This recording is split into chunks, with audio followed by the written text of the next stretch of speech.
Dozens gathered Friday at Marshall Junior High in peaceful protest Skittles and tea.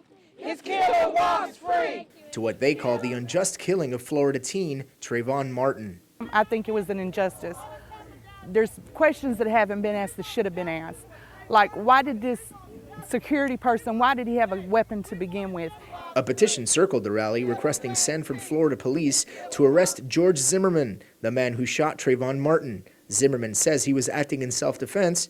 Supporters of the Martin family disagree. That was a cold-blooded murderer, and he needs to be off the streets. For Shirley Houston, the Florida tragedy hits close to home. I know how they got to be feeling because I had a son that was murdered. For others, it's an opportunity to voice their discontent. We want the people, not only here in the state of Texas, but in Florida, to hear the voice of East Texas, and that we're concerned as well. We can relate to the hurt and pain. For the dozens that showed up in Marshall Friday night, it was time to take a stand. And if people don't stand up and stand out and tell people how unfair this is, nothing will get changed. It takes everybody, not just one person, to stand up and say, this is not right. This should not have been done. This needs to be taken care of, because it could happen here as well as it did in Florida. In Marshall, Harrison County, Richard Trellis, KYTX, CBS 19 News. Justin, the fire started here in this car just after 5 a.m. and quickly spread throughout the house. The homeowner says had her dog not woken her up, she and her husband may not be alive. I couldn't believe the car was on fire. Judy Tidmore and her husband were asleep in their Longview home Friday morning when their dog frantically woke them up. My rescued Kira, the corgi, that would not leave me alone, would not leave us alone. We kept saying, stop it, stop it. She kept licking my face and nudging me, and she smelled the smoke. Not hearing any smoke alarms, but smelling burning rubber, Judy went to the garage to get a better look. Our fire alarms were working, but they did not go off until I opened the door to the garage where black smoke came in. Then they did go off. Judy and her husband grabbed their 3 dogs and got out of the house. She called 911 on her cell phone. Within minutes, emergency crews showed up to try to get the fire under control. Although we want you to call 911 as quickly as possible, getting out alive and getting your family out first is priority. Longview Fire Marshal Johnny Zachary says the fire started in the engine compartment of Judy's 2002 Honda Accord. Judy said she had noticed her car acting funny the day before. Investigators are still working to figure out the exact cause. If you have a concern about your vehicle, something's changed over the life of that vehicle, park it outside till you have a chance to get it worked on. Even though fire heavily damaged her home of 35 years, Judy's love of animals is still intact. Everybody needs to rescue an animal, because they rescue you right back. The Tidmores will be spending the next couple of nights in a pet-friendly hotel, after which time they'll be renting a house from a friend. In Longview, Gregg County, Richard Trellis, KYTX, CBS 19 News. What's going on? I said, I guess it's an earthquake. Allie McGill was inside her home on Lauren Drive Sunday night when a loud crash startled her. The crash was an SUV that plowed into her carport. I came to check to see if everybody was all right. We started looking for cell phones, started getting glass out of people's head. According to police, Allie's husband and 4 other people were playing dominoes at her house Sunday night. Police say 24-year-old Lakeisha Brown and her boyfriend were there too. She told him she was ready to go. He wasn't ready to go. Police say Brown got into an argument with her boyfriend, jumped into her Suburban, and rammed the carport with everyone in it, including her boyfriend. I really can't tell you because I don't even remember. All I know it was I was back against the wall with a vehicle in front of me. Police say after ramming into the carport, Brown drove away, knocking over a mailbox and scattering broken glass on the concrete. Police arrested Brown a short time after at this home in the 900 block of South 15th Street. She's charged with 4 counts of aggravated assault with a deadly weapon and 1 count of aggravated assault against a family member. I didn't go to the hospital or nothing like that, but now I'm paying for it because my neck hurt, my side is hurting, my back is hurting. Wanda Pickett, who was playing dominoes that night, says she's been missing work due to her injuries. I want her to go serve some time because she could have killed 5 people. Allie McGill just wants her property back the way it was. I just want her or her insurance company, whichever, to replace where she messed up. The allegations that they're saying against me is absolutely like a horrible nightmare. Rachel Bradley can't believe she's been named a possible suspect in the Christmas gift thefts that occurred between November 30th and December 7th of 2011. Someone stole $20,000 worth of items from the Gregg County Welfare Board, items meant for kids in need.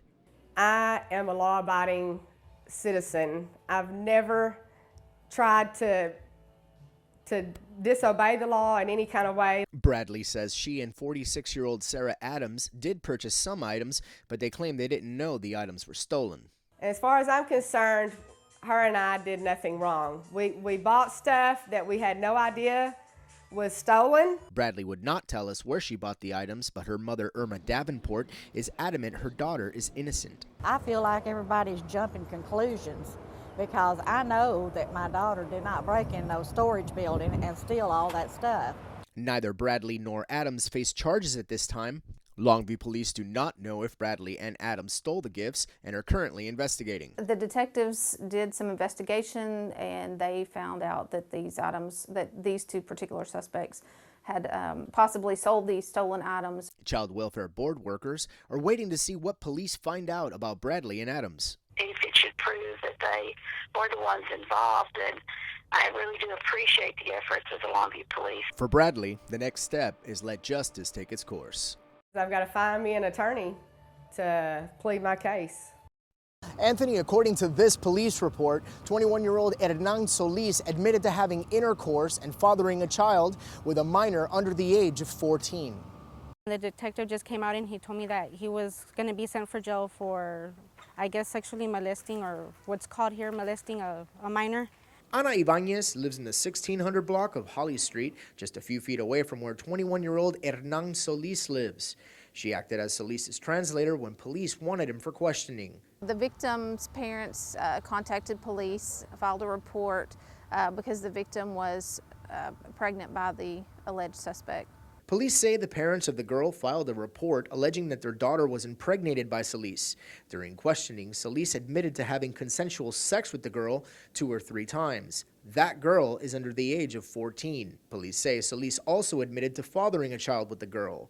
Solis was arrested Tuesday afternoon. It was consented from the mother that the girl can go live with him as his wife. Ibanez says Solis' family claims the girl's mother knew about the sexual relationship and did nothing to stop it. The lady was the one that would go to their house and like try to put the girl with them, that she knew how to cook and she knew how to clean. Even though Solis has admitted to the charges, his family says he did nothing wrong. The next step is that the family is going to get their son a lawyer because they think he's innocent. Solis is also being held on an INS detainer for being in the United States illegally. In Longview, Gregg County, Richard Trellis, KYTX, CBS 19 News. This surveillance video from the Rose Package Store on Highway 259 in Kilgore Saturday afternoon shows someone who appears to be a woman pulling out a silver revolver from her handbag, but police say it was a man. The video reflects a tall, slender black male, probably around 6'1" to 6'2" in height, muscular arms. According to witnesses and police, a black man wearing a green dress entered the liquor store demanding money, but he didn't stop there. This is where the bullet came out, right here. When it came. Police say the robber fired the gun. There was a single shot fired by the suspect into a shelving system behind the cash register. No one was hurt. We believe it was an attempt to show the clerk that he was serious about committing the robbery. Investigators say the robber forced the clerk to handcuff himself, then took off with the money from the register and the clerk. The cross-dressing crook drove off in this 1987 white Buick 4-door sedan, license plate CV4Y820.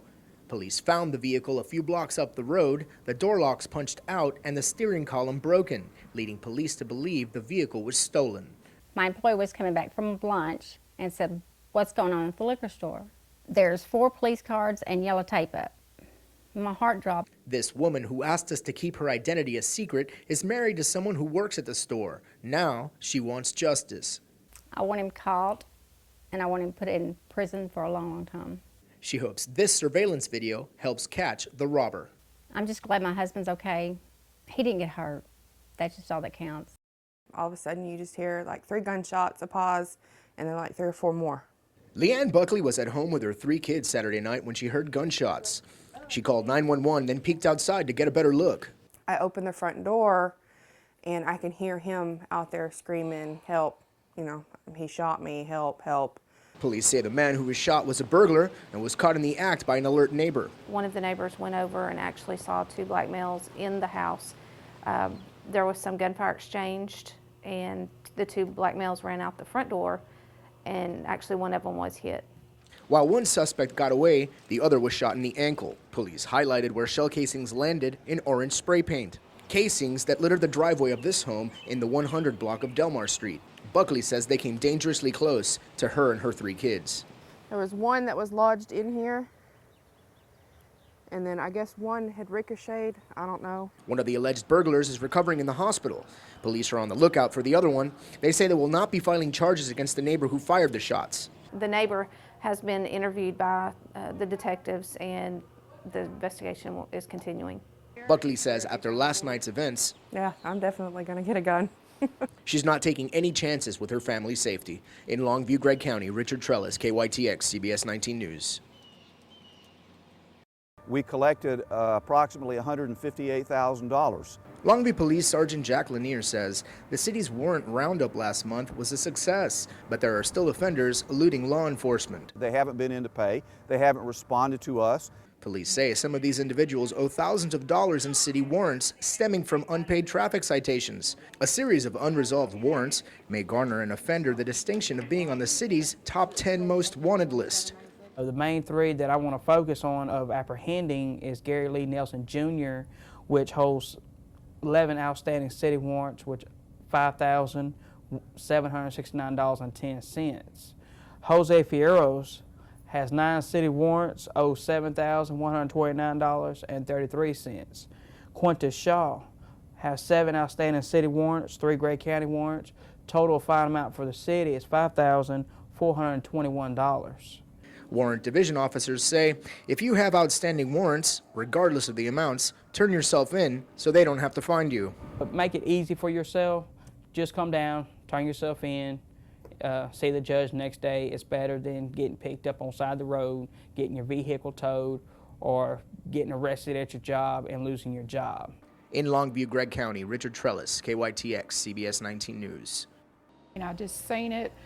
I knew it was on fire. I thought both of them was in there. Deborah Morgan was getting up to go to work around 3:30 Monday morning when she saw an orange glow outside her home near Gladewater on County Road 3110. I thought I had left my outside porch light on. I went over to flip the switch while it wasn't on, and I kind of still seen orange, so I opened up the door. I seen their house on fire. After calling 911, Deborah heard explosions coming from the house next door. She woke her husband up to see if he could do something to help the couple that lived in the home, but it was too late. Threw some clothes on, went over to their house, checked the front door, he couldn't get up to it, went around to the back, couldn't get to it. It was already engulfed, so there was no way he could get in there to do anything. Smith County Fire Marshal Jim Seaton says a couple lived in the double-wide destroyed by the early morning fire, but there was only one person at home at the time. A woman in her 60s was pronounced dead at the scene by Justice of the Peace Mitch Schamberger. The couple that lived here had some medical issues and supposedly were on oxygen, so that was probably the explosion that they heard, but that's unconfirmed. The other person who lived at the home was in the hospital with an unknown medical condition when the fire happened. The cause of the fire is still under investigation. It's just now getting cool enough where we can actually get in there and start digging around and start trying to piece things back together and try to figure out what happened. For Deborah, it was a tragic ending to a 3-year friendship. Really sad that something like that happens next door. They were just like family, you know, right there in the neighborhood. The names of the victims will not be released until next of kin are notified. In Smith County, Richard Trellis, KYTX, CBS 19 News. The Workforce Solutions Center in Longview held its quarterly job fair Thursday morning. So our job is to, first and foremost, is help people fix their problem. Over 300 job seekers showed up, some unemployed, some looking for better opportunities. Trying to find a better job, better paying job. Dale Luttrell works for a local fast food restaurant. He likes his job, but says he and his family can't get by on his meager earnings. Take care of my kids with ease, with no problems, make sure they could have what they need. Roderick Stevens was recently laid off of his job as a welder. He says he needs a job to pay the bills. I've done industrial work, I can do warehouse work, I'm a good worker, fast learner. 38 employers, including Aerotech, Convergys, and the Texas Department of Criminal Justice, were on hand, offering a wide range of jobs. This is an opportunity for those individuals to have one chance to meet with multiple employers at the same time. Harold Womble with Workforce Solutions says Longview's 6.5% unemployment rate is lower than the state's 7.6%. That advantage makes it the perfect time to find a higher paying job.